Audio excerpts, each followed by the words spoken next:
Today is September 7th, 2007. We're at the Atlanta History Center.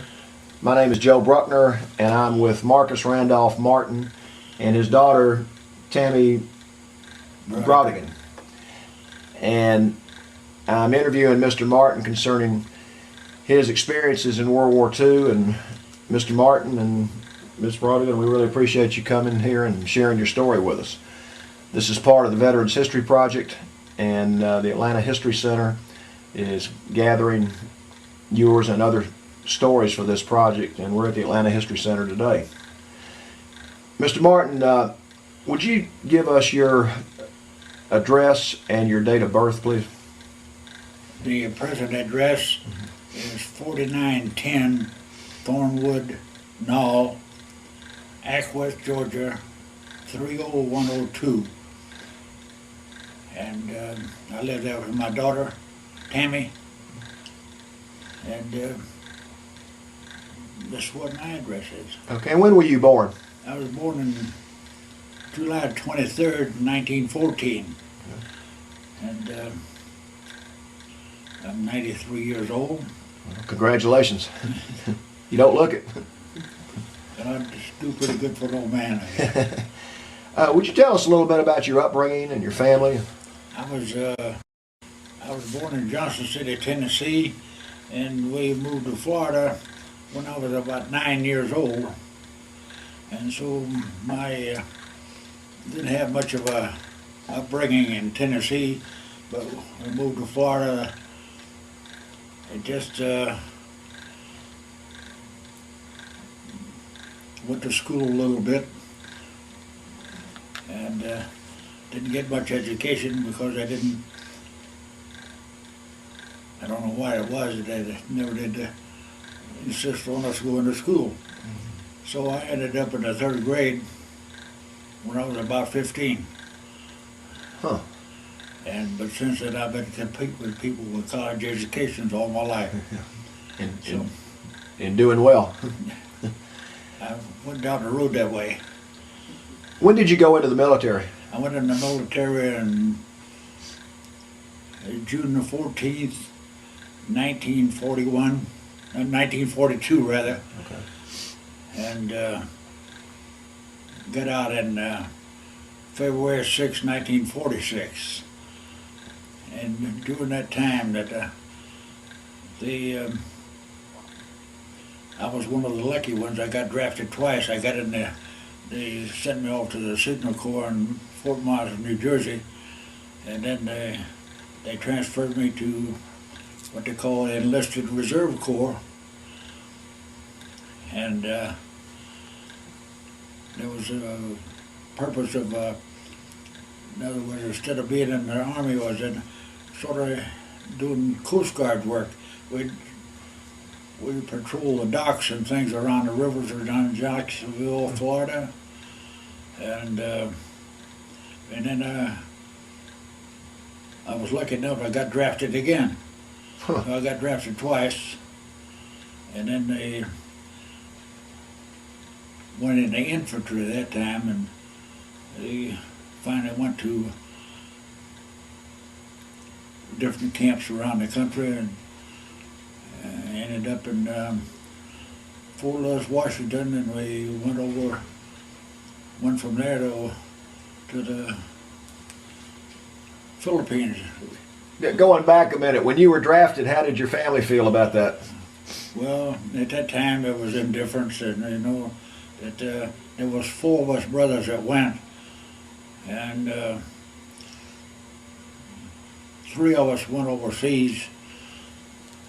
And but there was, used to have, back in that time, that had a family that had people in their service. They hung a plaque with stars on them in the window, and Dad had one that had 4 stars on it because there was 4 sons in the service.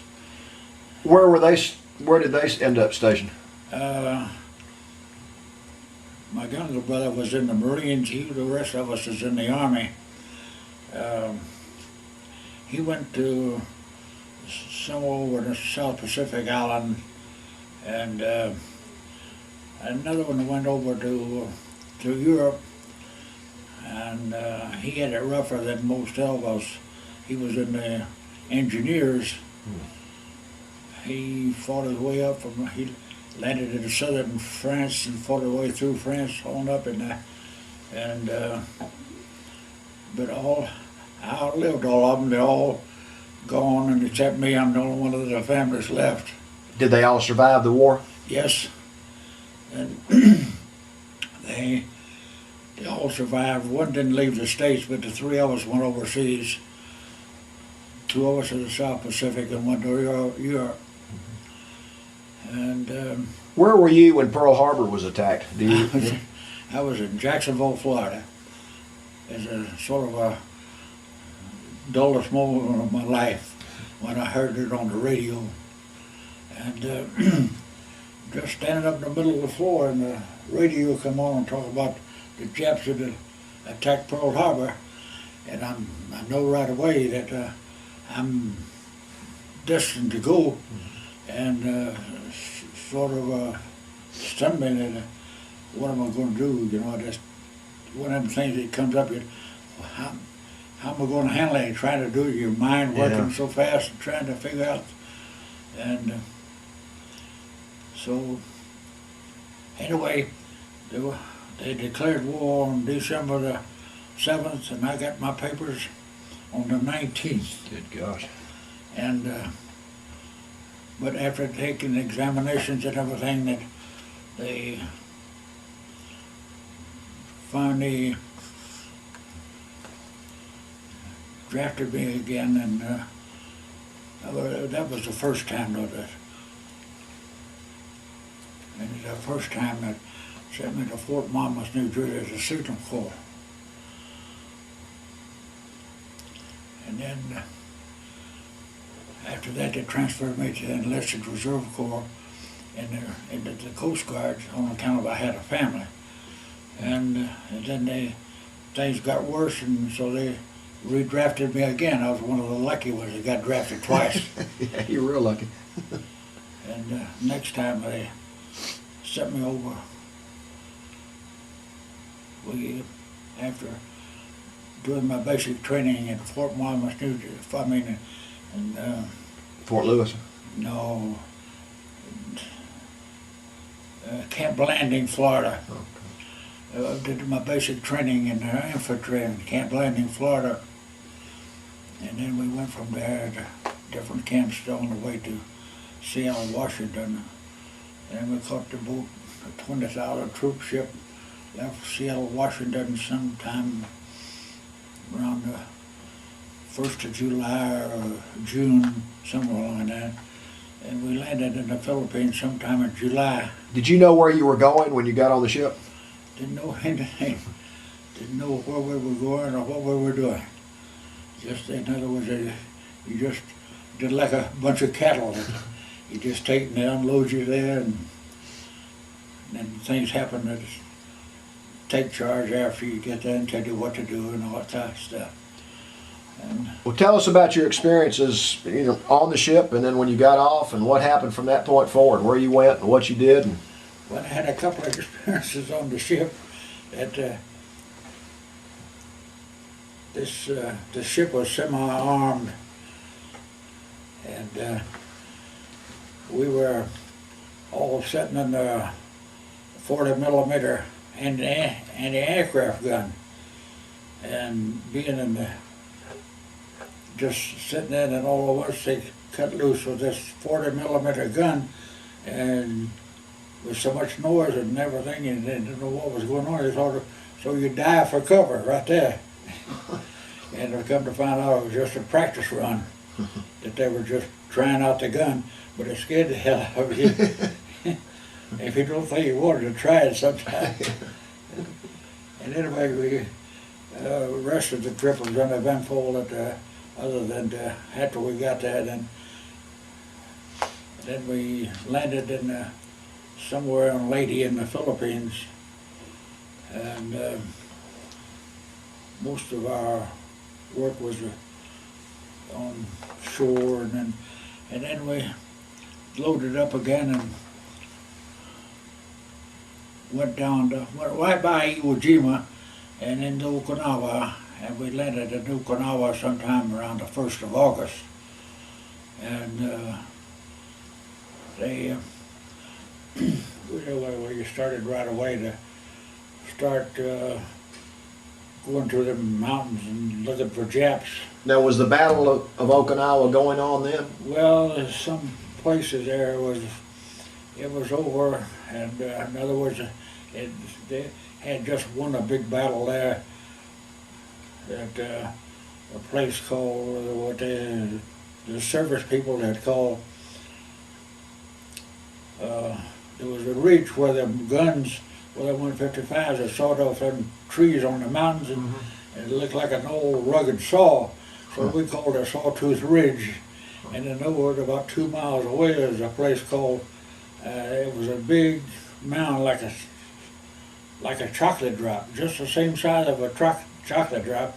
So we called it, this battle in there was changed hands 5 times in 1 week just before I got there. And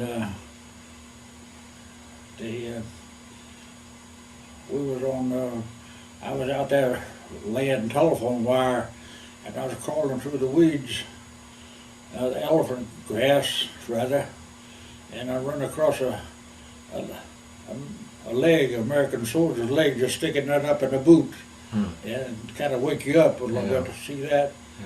And anyway, we didn't have much encounter with enemies. We were searching the caves for them all the time. And then while I was on Okinawa there, we was on a patrol one morning, and there was a bomb that went off about 100 and some yards, maybe 120 yards. About a 400 or 500 pound bomb went off at unexploded, and it knocked me out. And woke up with a real trauma to my face, where somebody hit me with a broad axe. But I don't know how long I was laid. I didn't know what happened to me. It's because they didn't know it, and went on. They were already past me. So when I woke up, I was kind of stunned and kind of got myself together, and then I went to join the patrol and looking for the Japs. Again, that's our daily thing. And then they dropped a bomb and ended things. Dropped the atomic bomb? Yes. And going back to when you were looking for the Japanese, what did you find in those caves when you went in there? Well, lots of times that you come to these caves that you didn't know what was in there, and it's kind of protect yourself. We just couldn't see. We just lob a grenade in to see if there's anybody home. And in most cases we didn't go examine them anymore after we just cleaned them. In other words, we just made sure they were clear. And that was we did that over a mountain range. The mountains was only 200 or 300 feet high, and clouds would come in and cover up the trails and things. So you had to kind of find your way around in the mist. And then we came in from one of those patrols one day and found out they had dropped a bomb, and we found only time I'd ever seen it or heard it, but we went in and found a case of Blue Ribbon beer packed in sawdust on our bunk. Never seen or heard, so we just had a hot beer party that afternoon. To celebrate them. Celebrating. And I've talked to many people about that. Nobody's ever seen a case of beer packed in sawdust. I hadn't either. And anyway, of all purposes, the war was over after that. And but if they had to drop the bomb, I wouldn't be here because we were training to invade Japan. So you would have been part of the force to go into Japan had the bomb not been dropped. We were training and already to invade Japan when they dropped the bomb. In other words, I would have been in the first wave if and me and 500,000 others wouldn't be here. Yeah. So old Harry done us a favor by dropping the bomb. Yep. And so we were kind of overjoyed about that. Yeah. And then they, after MacArthur and them made arrangements to sign the armistice on the battleship Missouri in Tokyo Bay, they signed the armistice way on the 3rd of September, and we flew in, loaded, and occupied that Sugi airfield in Tokyo. And did you fly in yourself? I mean, you were part of the group that flew in? Yes, I was one of the first plane loads that hit Tokyo. Now tell us about your experiences in Japan. We, as I said, we went and loaded because we didn't know we had three 50 caliber mounted machine guns and an anti-tank gun. And when we went into Tokyo, we set up a perimeter around the airfield and kept our ammunition in our position for about a week or 10 days before we turned in the ammunition. We didn't know what was going to happen or what we were going to run into, so everybody was still armed. And then they found out everything was going to be so, you know. So we turned in the ammunition, it was just act natural.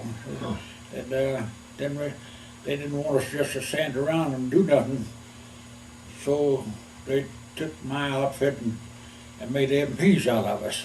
And you were in a signal outfit at the time, is that right? No, I was the signal part came at the time I was in the first time. Okay. On the second time, they were traded for infantry. I was an infantryman when I was in Tokyo. Okay, and what unit were you in, the different units you were in? I was in the 27th Division, and when I was in Lady in the Philippines, and I think they transferred us to the 40th Division when we replacement and when we landed on Okinawa. Okay. And when you got to Japan, what unit were you in? Well, that's what I said. I was in the 40th Division. Oh, okay. But they, what they call when they break up a division like that, they call it a casualty. See, so they're breaking it. Okay. So after we went into Japan, they made a casualty out of our division, 40th Division. And then when we got to Tokyo and put us in the MP, I really don't know what outfit I was in then. Okay. But anyway, they won't let you just sit around and do nothing, so Yeah. they put us in an MP, put us on MP patrol around Tokyo. Okay. So I ended up in we guarded the railroad station, the police stations, and different parts of Tokyo, and that was we were stationed in Yokohama. Yokohama is only about 20 miles away, like from here to Decatur, and so we were bivouacked in Yokohama, and in fact we went right by MacArthur's office every day. We went into Tokyo, and we did our patrol. We was in the MPs and patrolled Tokyo for 30-some days. But while I was on the patrol in Tokyo, that one of the times that I did one of the first of American soldier, we were standing there waiting to go on duty one evening, one afternoon, and we were all just standing there waiting to go on duty, and about 60, 70 yards away there was a rickshaw stand. And I know what people don't know what a rickshaw is, but anyway, they're pretty popular in Japan. And so I had about 30 minutes to kill, and I went over and made a deal. I knew enough of talking to these gooks, as we call them, that knew enough of Japanese to get myself by, and went over and made a deal with a rickshaw driver to take a rickshaw ride. And there was maybe 4,000 or 5,000 soldiers all lined the streets of Tokyo, and I made a deal with a rickshaw driver to take me down a couple of blocks and bring me back. And I turned all the heads of all them soldiers seeing me in that rickshaw. And it was quite an event that I took the first rickshaw ride in Tokyo. That's something to be proud of.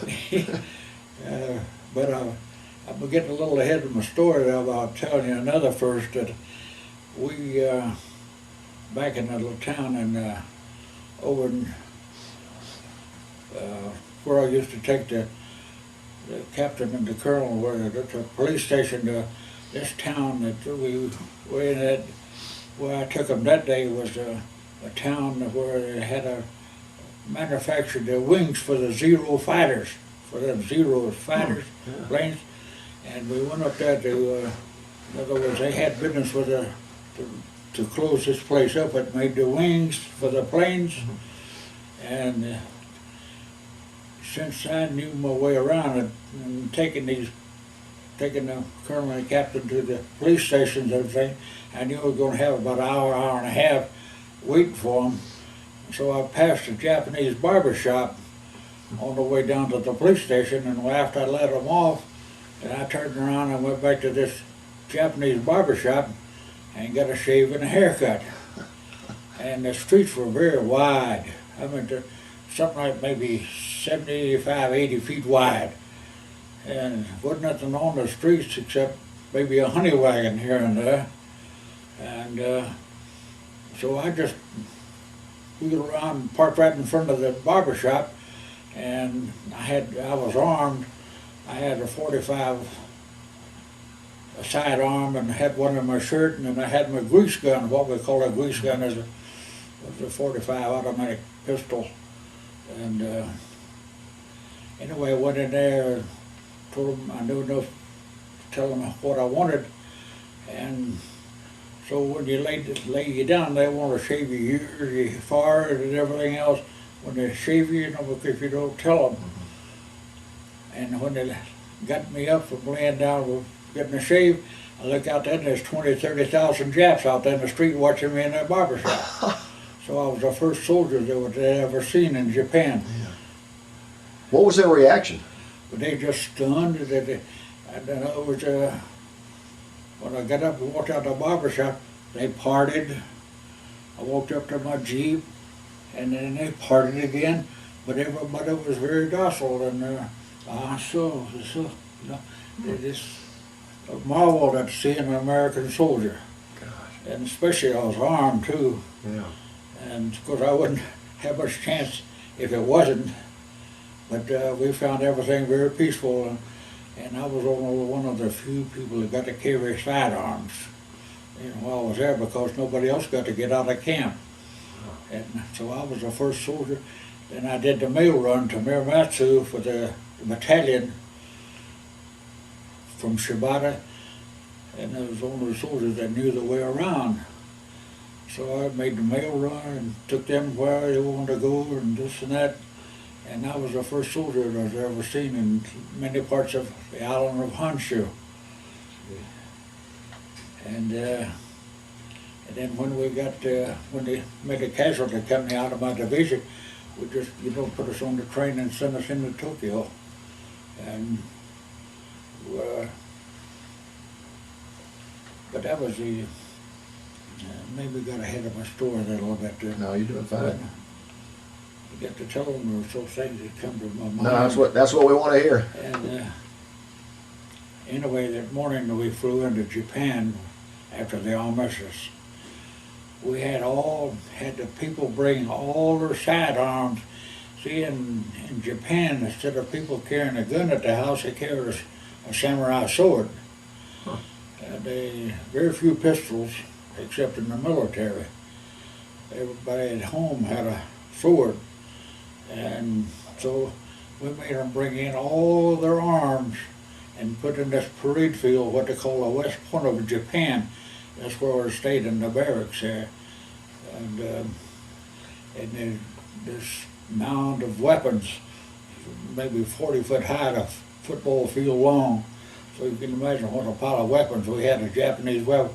We disarmed everybody and made them, and then the soldiers got a chance to come into the parade field and pick out the ones they wanted to take for souvenirs and send home.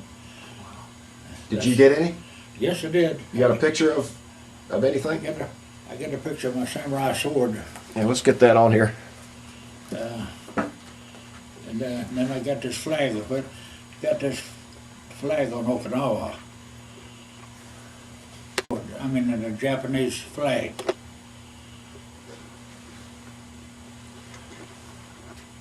Yeah, I'm gonna bring this up so we can see it there. Okay. Am I holding it all right? Yeah, you are. That's perfect. I just wanted to get it closer up there. Okay. Okay, that's good. All right. And they all like that. Just took a snapshot of. Huh. You still have those? Do you still have the samurai sword and the flag? I had it, but the daughter gave it away from me.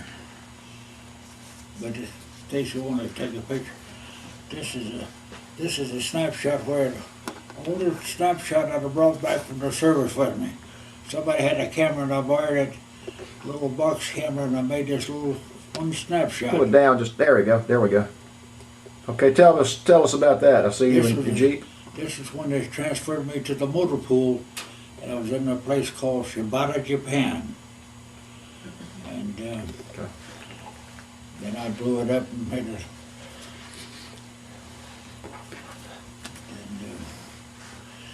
And we had a whole battalion of soldiers there at Shibata.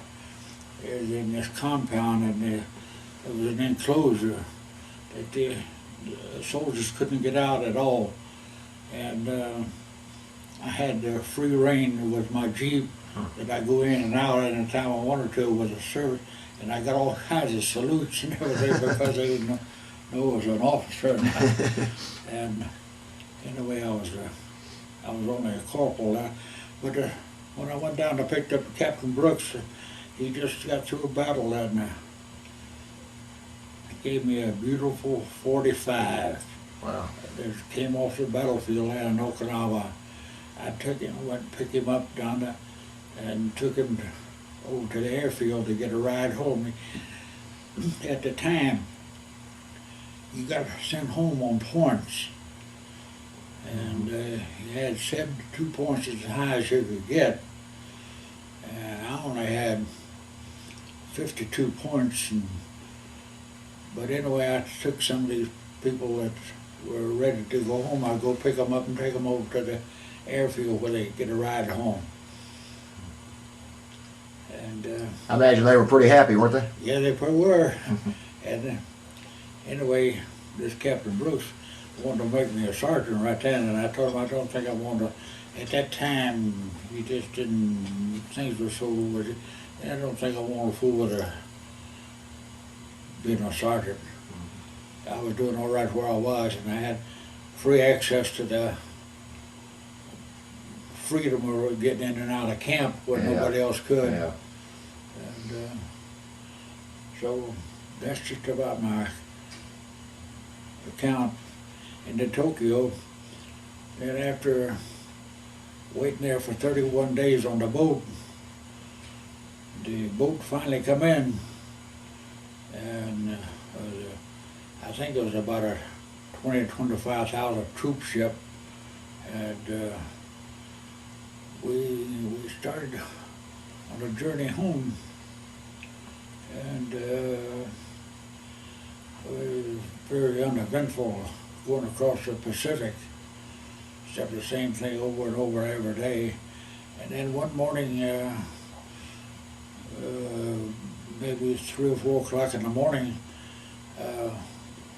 we slept in bunks on the ship in the hold, and I think I was number 4 or number 5. They had 6 high bunks that you slept in, you know.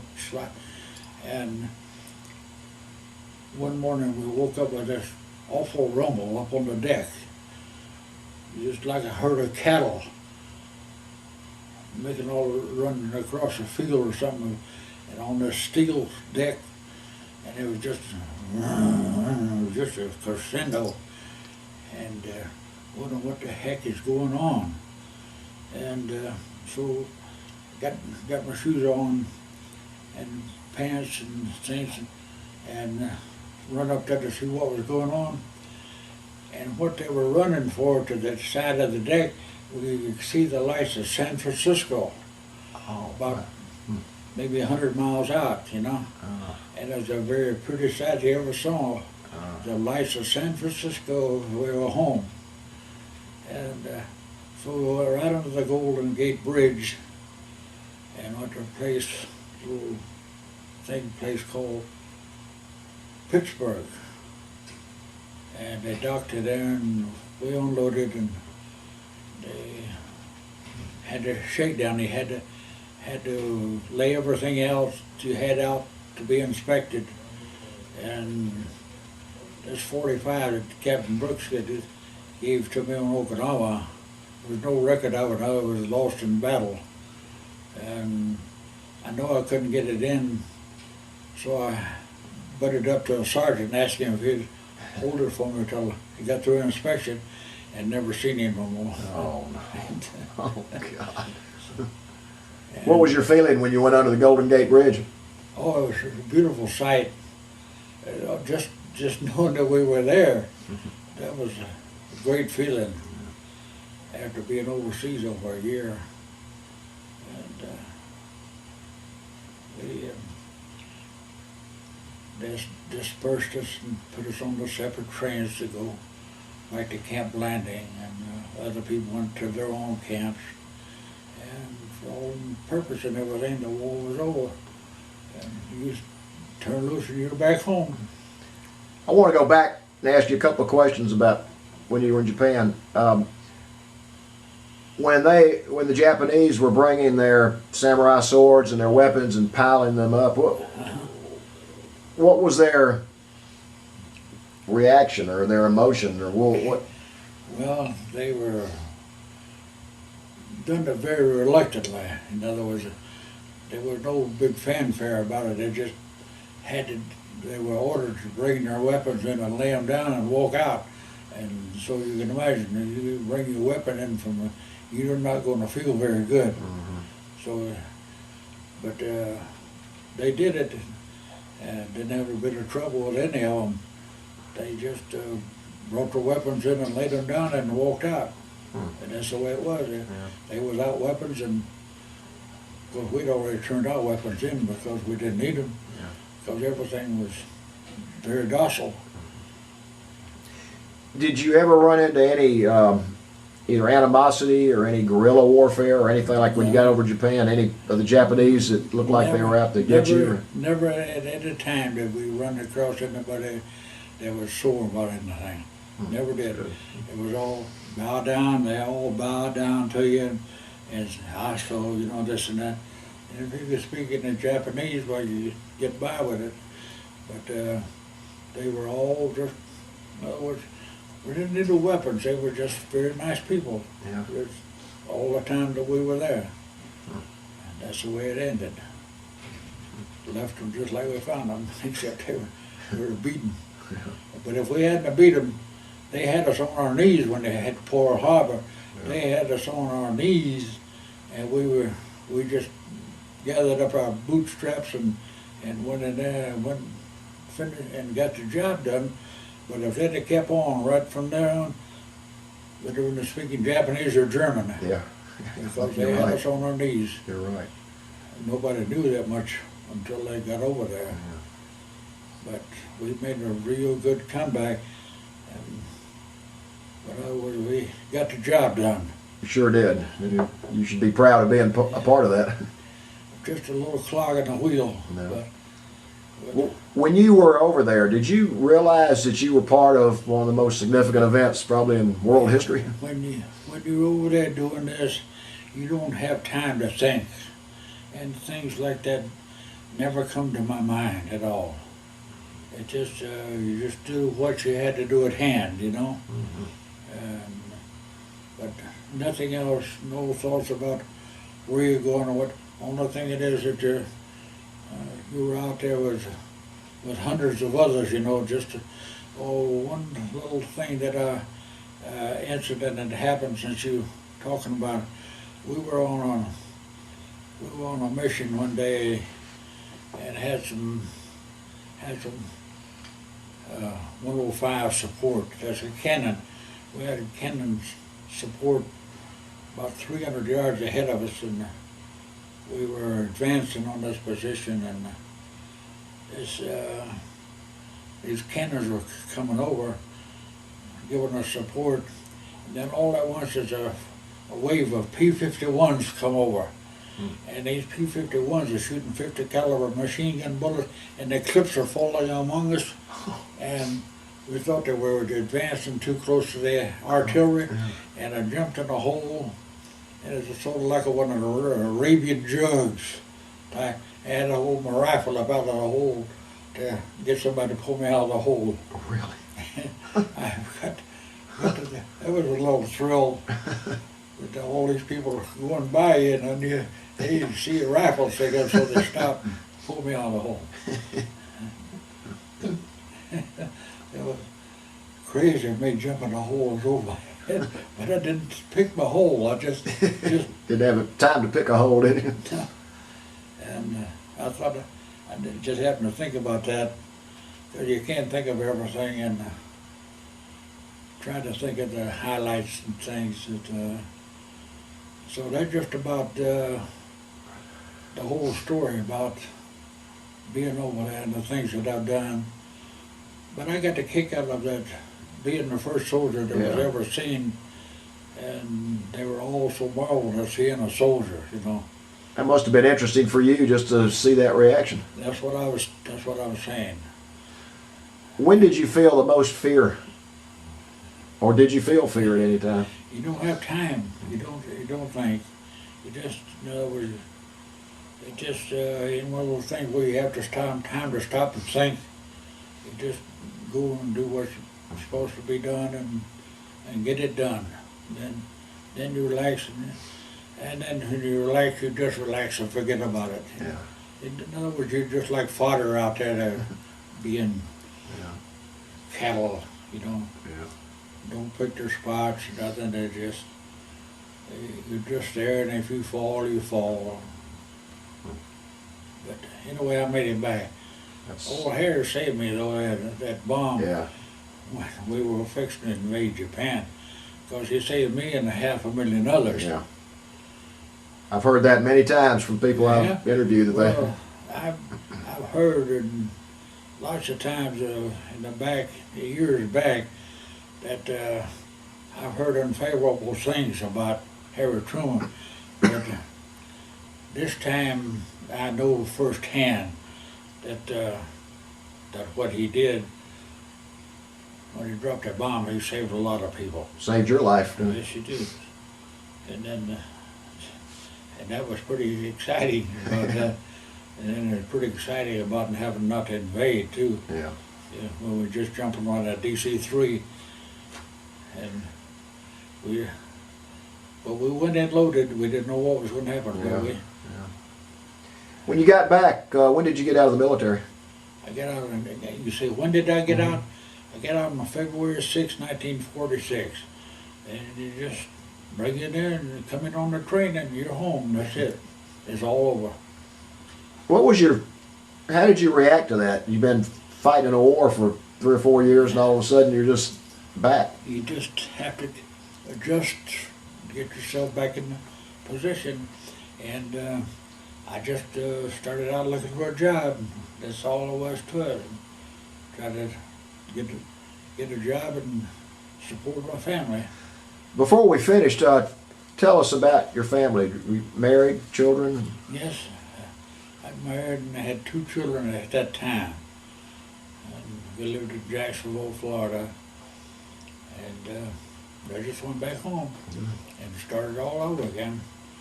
It's like nothing had happened. And that's about it. Was there anything else you would like to say before we conclude the interview? I really can't think of anything that I can add to any of that.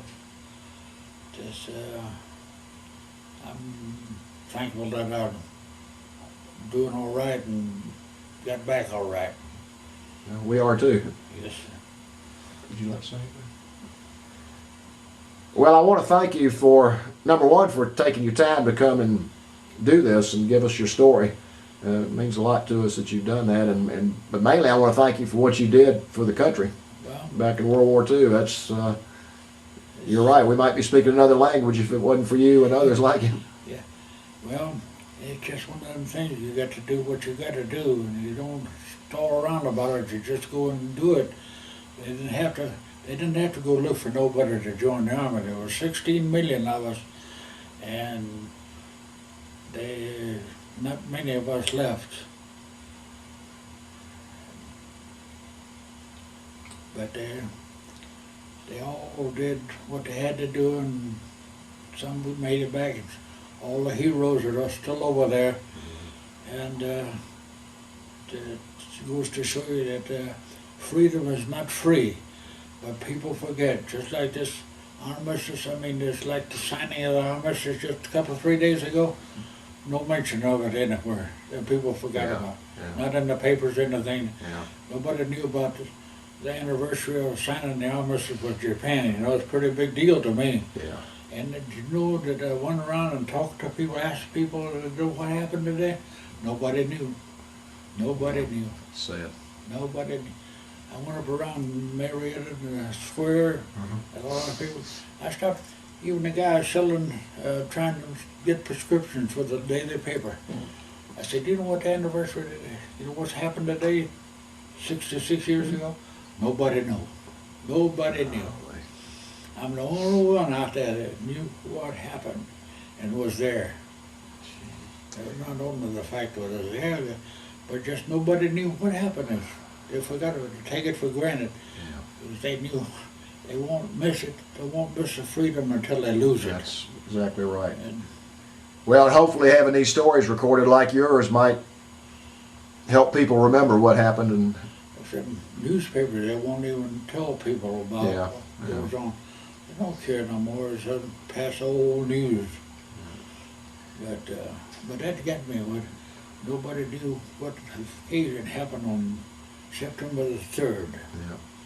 Signed armistice was Japan, and Tokyo be with MacArthur.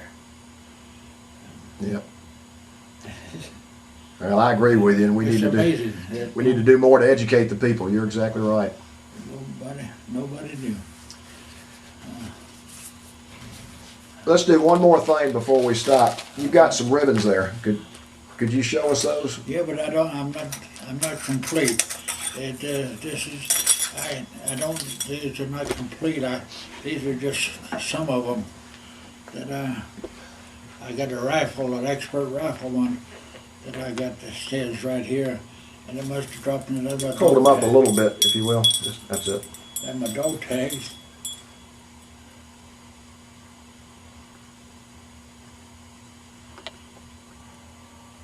Okay. Good.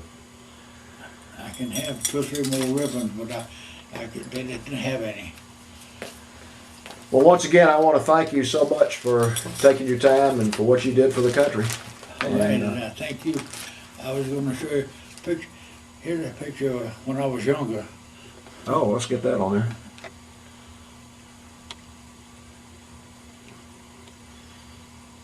A good-looking guy.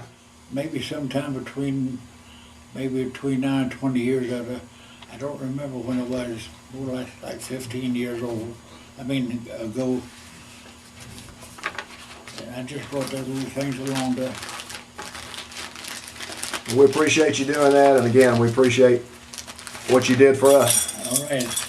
Thank you for having me up.